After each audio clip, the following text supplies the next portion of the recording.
Yeah, I would say honestly, since I started, I'm learning new things every single day. When it comes to the products, I think I pretty much learned that right away. You kind of know how to style certain things, how to prep certain things, but in the day-to-day life of the business, it throws you a lot of curves. As any entrepreneur would say, you really aren't in control of everything. And so, for instance, I had a graze last year where we had a huge time constraint. And so I started pre-making a lot of the boards and for like my elevated graze. And for those of you who don't know what that is, it has a lot of like the hard items, the wood boards, the ceramic, the glass, things like that. And so I kind of just pre-built most of the stuff and I tiered it up and I added a lot of floral. I'm like, wow, this is stunning. Well, and it saved time. It saved me time. It saved my customer time. So I'm like, why was I not doing this to begin with? And ever since then, that's what I did. So luckily, I feel like the learning curves were a blessing. I really do, because they help me to elevate and evolve my business. Hi there. Welcome to the Connecting KC podcast. I'm Rachel Kilmer, also known as Rach the Realtor on the internet, where I love, connecting all things KC. I'm a metro area real estate agent, retired sports reporter, and mom, and probably too old to call myself a TikToker, but honestly, that's how we got here.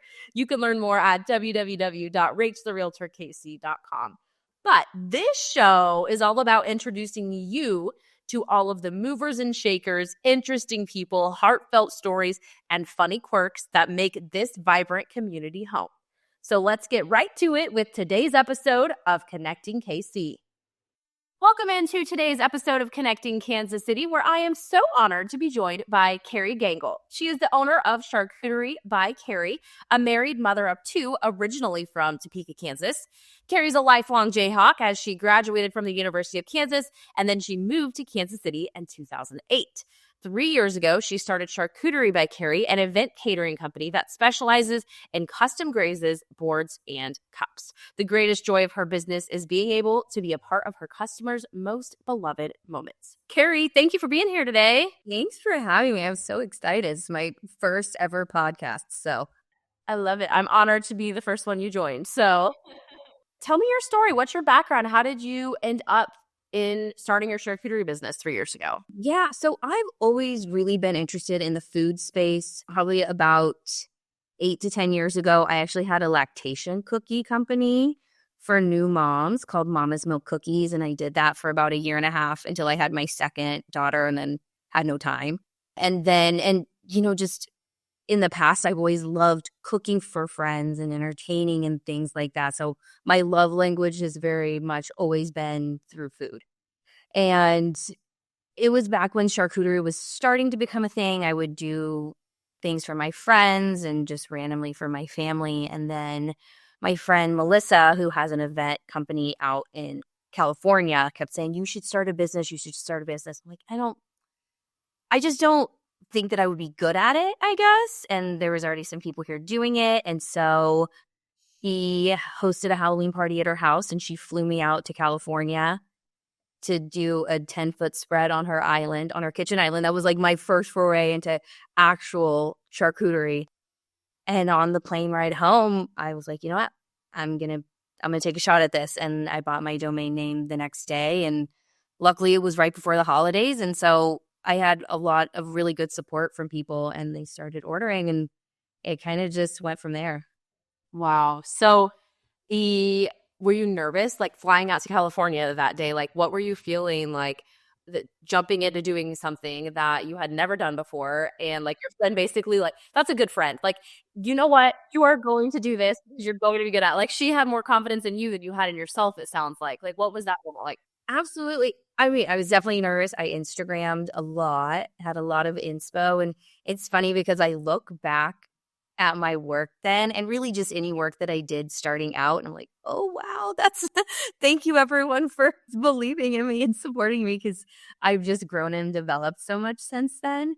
But yeah, it was nerve wracking like anything when you do something new. You want it to be good, especially when it's for your friend. But she had a lot of faith in me. Thank goodness, because honestly, if she didn't do that, I never would have taken a step to start a business. Yeah, for sure. How has your business evolved from that first moment when you're like, I'm going to start a business, what you envisioned it looking like, to now like what it actually is 3 years later? Honestly, I couldn't even have imagined the amount of success that I've had, and success being it's not like a financial goal that I ever had, but just the amount of people I get to meet, the events that I get to be part of. I'm like, wow, I mean, this past weekend I did another big event for the American Royal, which luckily they have put their faith in me and I've done multiple events for them. I was able to do a really big hot chocolate board that went into the Chiefs owner's suite last Christmas Day for that game as a gift to them. I mean, just like the coolest experiences that I get to do, and the amount of philanthropy work that I get to do as well, the amount of donations and good that come from being part of this business. I think I never envisioned me being able to do that, like all of these things. And so starting out, it was just kind of a fun thing. I'm like, well, if I get some orders, that'll be cool. If I could make some money, that would be great. Like a lot of other people, when 2020 hit, I lost my job, but I had 2 kids to raise. So I kind of just did that for a while. And then when this came about, it was right place, right time. And it went from there. So. Your work is beautiful. It is truly art. It is so beautiful. How has your style evolved? Like, I think you kind of mentioned earlier, like you look on pictures and you're a little bit like,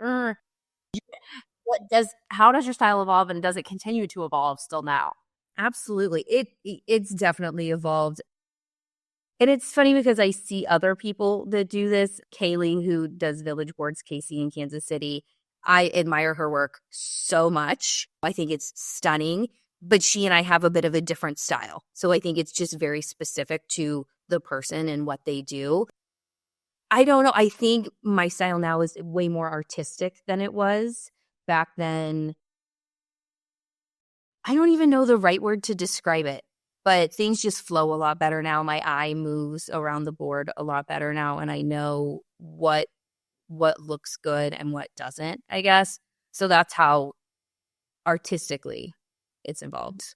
Yeah, you mentioned doing the hot chocolate board for the Hunt family. What other do you do a lot outside of, traditional charcuterie? Like, and what kind of special requests are you open to fielding? Like, what's that process like? Yeah, so I basically stick in the charcuterie realm. I do a lot of like dessert items, dessert boards, crudité. I did recently expand to offer like a party bundle. So I do really yummy Italian and caprese sandwiches and a big salad and things like that. But for the most part, I stick to mainly charcuterie. I do a lot of themed things. So this past Halloween, somebody had a graze and I, just laid a cute little skeleton in the middle of their graze. And I did brie that looked like a mummy and added all kinds of just really fun touches. So I think that's one of the most fun things, is getting to expand what I do with like different items, different themes, and things like that. Yeah. Is it just you? Do you have a team, or are you the one doing everything? It's just me. My sister helps me when I need help. So shout out Liv. Thank you. She's like my saving grace, and she's my sounding board for everything. When I need tips, when I need help, when I need to vent about stuff, when I feel overwhelmed with things. My husband has always encouraged me to make this as big or as small as I wanted to. But like I previously said, I have 2 girls, 12 and 8, and like they're busy. They're busy. And so I make this work with what I can. But at the end of the day, my family's my number one priority. And I just really hate missing a lot of their stuff. So it's just me. At times it gets overwhelming, but luckily I can say no to things when I want, and I can take on the bigger things when I want to, because I have a lot of support around me. Are you good at saying no to things, or is that a struggle for you? I'm getting better. I am getting better. At first, I didn't say no to anything because I didn't think that I had the right to. People were supporting me. I was building my business, and I don't really regret anything that I did, because every single thing that I've done up until this point has made me grow into the person and into the business that I am today. Everything's a stepping stone. Everything's a learning experience. But yeah, especially in the past few months, I've been a lot better at knowing my limitations, which is hard because I know that I do have good work. I'm very proud of the things that I put out, but I have been able to kind of say no when I need to. Yeah, for sure. I think that's a balance that every entrepreneur and business owner has to strike of like you have. Well, I'm a real estate agent. And so there's been times that I've said to a client, like, I think you're going to be a better fit with someone else, for whatever reason. And it's like, you don't do that when you first start anything, like you don't have the confidence to do that. But yeah. What has the learning curve been like around like the actual food, the products, the different cheeses, what holds its shape the best, which is the easiest to work with? How have you kind of worked through learning all of that? Yeah. Yeah. I would say, honestly, since I started, I'm learning new things every single day. When it comes to the products, I think I pretty much learned that right away. You kind of know how to style certain things, how to prep certain things. But in the day-to-day life of the business, it throws you a lot of curves. As any entrepreneur would say, you really aren't in control of everything. And so, for instance, I had a graze last year where we had a huge time constraint. And so I started pre-making a lot of the boards and for like my elevated graze. And for those of you who don't know what that is, it has a lot of like the hard items, the wood boards, the ceramic, the glass, things like that. And so I kind of just pre-built most of the stuff and I tiered it up and I added a lot of floral. I'm like, wow, this is stunning. Why wasn't, and it saved time. It saved me time. It saved my customer time. So I'm like, why was I not doing this to begin with? And ever since then, that's what I did. So luckily, I feel like the learning curves are a blessing. I really do, because they help me to elevate and evolve my business. For sure. When you build a board, do you go pick it up usually? Like, do you usually see the aftermath? Because I'm always curious, like, what's left on the board? And is it always the same at every party? Like, people don't eat a certain thing, or is it different for different groups? Or like, and do you notice that and like adjust accordingly moving forward? Yeah, for boards, I don't pick them up because I use palm leaf boards, which are disposable. But for a graze, if people have me come clean, I'll see. It really just varies. It's so funny. Sometimes everything's completely cleared out. And other times there's so much food left that I'm like, I have containers if you would like to save this. But it's just, yeah, it varies. I wish I had a good answer for that, but I don't. I do ask people kind of what they preferred, what they don't, and they can always give me specifications whenever I do work for them. Like, oh, we hate this. Oh, we love this. Please add more of that. So, yeah. Charcuterie is so interesting because it's like, it's a social food, like, and so I've had it a couple of times at client events and it's hit or miss. And I think it really depends on like this type of event and like, is it more formal than people aren't as comfortable just grazing? Is it, you know what I mean? Is it one where they're going to be standing around the kitchen island? Like, that's so hard to gauge too, of like, how are these people going to behave at this function and which kind of like the grazing tables, the cups, like what serves them best? Like, how do you advise people that are throwing events trying to decide what kind of, charcuterie to give for their party? yeah, that's such a good question because I really try to lead my customers down the right path. I do not want them to spend extra money if they don't need to. I don't want them to get like a ton of extra food if they think it's going to go to waste. I'm not that kind of lady, So I want to do what's in their best interest. I do agree with you that I find that things get more consumed the more comfortable people are with an event. So whenever somebody is requesting something, I'll ask them, okay, what time of day is it? How many people are you expecting? Are you offering any other food items? Because if they're having other stuff, I'll tell them to pare down. Or if it's during, a typical like lunch or dinner time, I'll say, all right, I would definitely provide enough food for the amount of people that you're having. But if it's at 2:00 on a Wednesday, 2 or 3:00 on a Wednesday, I'm like, okay, you could probably get away with maybe a little bit less, and then we'll just add some more crackers on for you to kind of bulk everything up. So it really is. It's so funny. It's such a customization process, but I just want to make sure that my customers get exactly what they want because they do pay good money for it. And I completely understand and honor that for them. What's your favorite kind of event to do? Like weddings, corporate parties? Like, what do you enjoy the most? What do I enjoy the most? So it's not a specific event, but I love being a part of someone's like something special in their life, knowing that what I do is helping to elevate their experience, that they're having a better time because of what I do. So it could be something for a baby shower or, like you said, a wedding, or I even did a celebration of life that was just the most like beautiful, touching thing. And I'm always so honored that people allow me to be just like a tiny part of their lives for a little bit. Yeah, that's special. Have you ever had weird requests from people that you're like, yeah, I don't think I'm going to do that? It's so funny. Somebody asked me this when I was doing the graze on Saturday. For the most part, not really. Everyone kind of just sticks to what I offer, and if they have some requests, I'll say, "Oh, of course," or I'll say, "I'm not really comfortable with that," or "I don't know how to do that."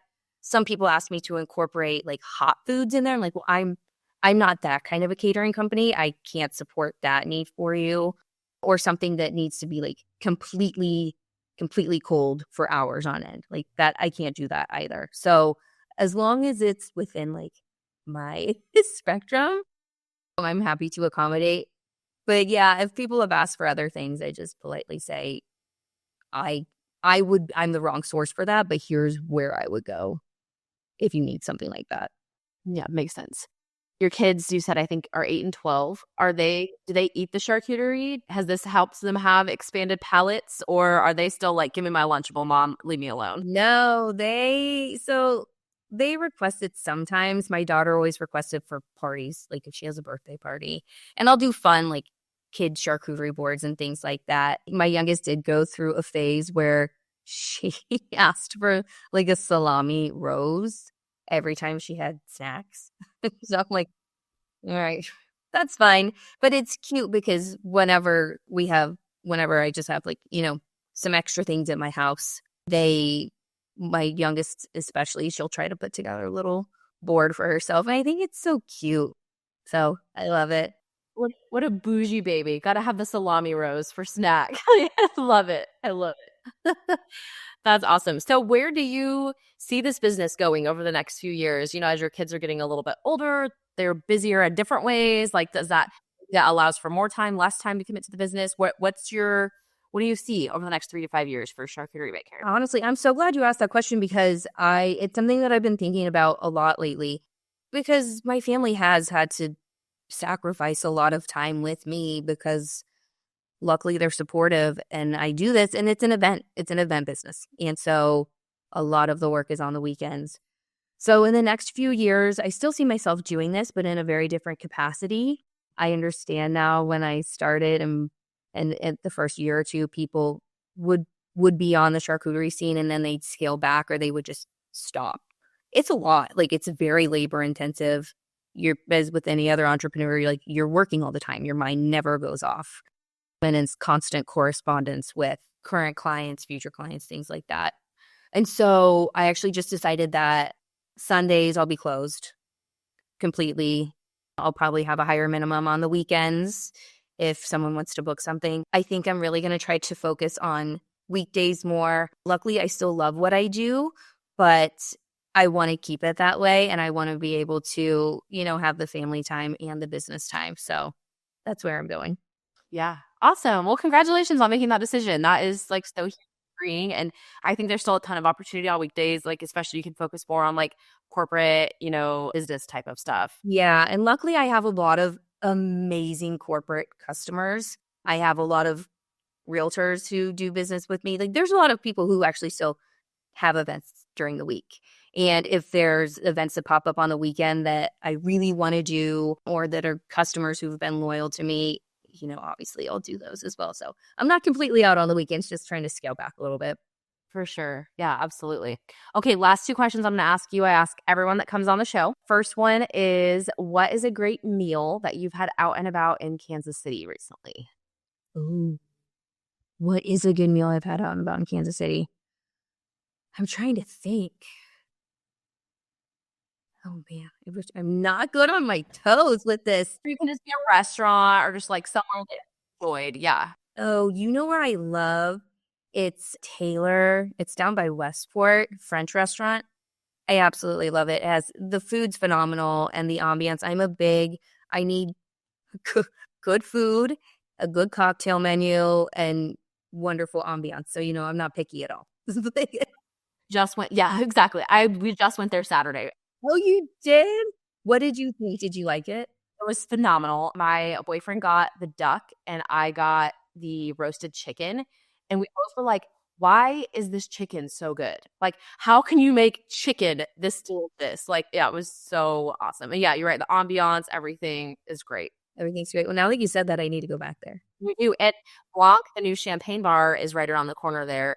And we went there after, and they had their champagne list is awesome. And we did the flight. You get like three little like pours of champagne, and we were both like, oh my gosh, why is this so good? It's so good. So it's a great little date night there in Midtown. Heini, Bobby, are you listening to this podcast? Yeah, just go out and send it to him. Okay, awesome. Last question is, where can people find you? If they want to know more about your business, they want to maybe look at ordering from you, what's the best way to connect with you? Yeah, absolutely. So 3 main ways. The Charcuterie by Carrie 4 main ways, I guess. So if you want to email me, it's charcuteriebycarrie@gmail.com. And then Facebook, same thing, Charcuterie by Carrie. Instagram @charcuteriebycarrie. And my website is www.charcuteriebycarrie.com. So all different, same thing, 4 different ways. Yes, love it. Awesome. Well, Carrie, thank you so much for taking the time to be here today. I appreciate it. And I am hungry for some charcuterie now after this conversation. So I'm going to have to go scrounge some up. Thank you for having me. This was so much fun. I loved it. Awesome. Guys, thanks for listening. We'll see you next time. Bye.